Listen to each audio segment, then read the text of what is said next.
ಇನ್ನು ರಾಮ ಮಂದಿರ ವಿಚಾರವಾಗಿ ಶ್ರೀಕಾಂತ್ ಪೂಜಾರಿ ಬಂಧನ ಏನಿದೆ ಇದನ್ನು ಈಗ ದೊಡ್ಡ ಹೋರಾಟವಾಗಿ ಬಿಜೆಪಿ ಮುನ್ನಡೆಸ್ತಾ ಇದೆ. ಚಿಕ್ಕಮಗಳೂರಲ್ಲಿ ಮಾಜಿ ಶಾಸಕ ಸಿಟಿ ರವಿ ಈಗ ಪ್ರತಿಭಟನೆಯನ್ನ ಮಾಡ್ತಾ ಇದ್ದಾರೆ. ಶ್ರೀಕಾಂತ್ ಪೂಜಾರಿಯ ಬಂಧನ ಖಂಡಿಸಿ ಪ್ರತಿಭಟನೆ ನಡೆಸ್ತಾ ಇದ್ದಾರೆ.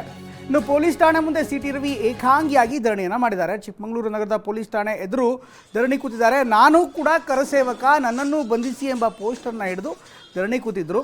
ಇದೇ ವಿಚಾರವಾಗಿ ಈಗ ರಾಜ್ಯದ ವಿವಿಧೆಡೆ ವಿವಿಧ ನಾಯಕರು ಪ್ರತಿಭಟನೆಯನ್ನು ಮಾಡ್ತಿದ್ದಾರೆ. ಅತ್ತ ಸಿ ಟಿ ರವಿ ಅವರು ಈ ರೀತಿ ಧರಣಿಯನ್ನು ಕೂತಿದ್ರೆ, ಅತ್ತ ಸುನಿಲ್ ಕುಮಾರ್ ಕೂಡ ಬೆಂಗಳೂರಿನಲ್ಲಿ ಕೂತಿದ್ರು. ಜಯ ಜಯ ರಾಮ್ ರಘುಪತಿ ರಾಘವ ರಾಜ ರಾಮ್ ಶ್ರೀರಾಮ್ ಜಯ.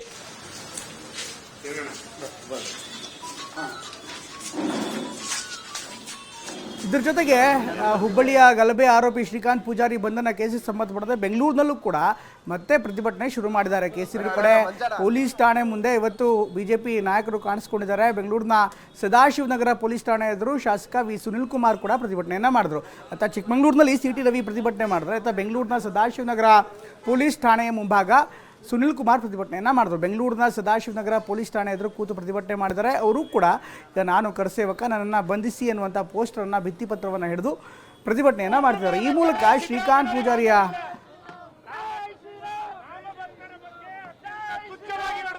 ಪ್ರಯತ್ನ ಇವತ್ತು ಸರ್ಕಾರ ಮಾಡ್ತಾ ಇದೆ. ಇದನ್ನ ಯಾವುದೇ ಕಾರಣಕ್ಕೂ ನಾವು ಸಹಿಸೋದಿಲ್ಲ.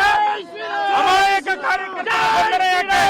ನಾವೆಲ್ಲ ಕಾರ್ಯಸೇವೆಯಲ್ಲಿ ಭಾಗವಹಿಸಿದಂತವರು ನಮ್ಮನ್ನು ಕೂಡ ಬಂಧಿಸಿ ಎನ್ನುವಂತ ಅಭಿಯಾನ ಇಡೀ ರಾಜ್ಯದಲ್ಲಿ ನಾವು ಮಾಡಿದ್ದೇವೆ.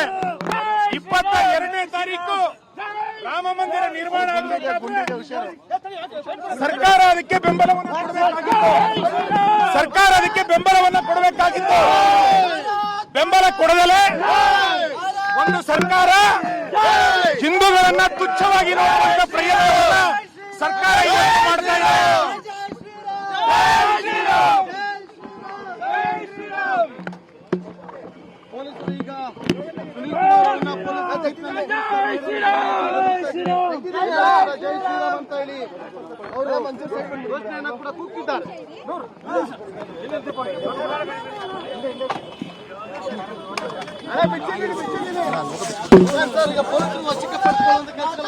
ನಾವು ಇಡೀ ರಾಜ್ಯದಲ್ಲಿ ರಾಮ ಸೇವಕರು ಅತ್ಯಂತ ಖುಷಿಯಿಂದ ಇದ್ದೇವೆ, ಸ್ವಾಭಿಮಾನದಿಂದ ಇದ್ದೇವೆ. ಅವತ್ತಿನ ಸರ್ಕಾರವು ಕೂಡ ರಾಮ ಭಕ್ತರ ಬಗ್ಗೆ ಇದೇ ನಿಲುವನ್ನು ತೆಗೆದುಕೊಂಡಿತ್ತು. ಲಾಠಿ ಚಾರ್ಜ್ ಅನ್ನು ಮಾಡಿದ್ರು, ಗೋಲಿಬಾರನ್ನ ಮಾಡಿದ್ರು. ಅದೇ ಮನಸ್ಥಿತಿಯ ಸರ್ಕಾರ ಇವತ್ತು ಕರ್ನಾಟಕದಲ್ಲಿದೆ. ಸಿದ್ದರಾಮಯ್ಯನವರಿಗೆ ರಾಮನನ್ನ ಕಂಡ್ರೆ ಆಗೋದಿಲ್ಲ.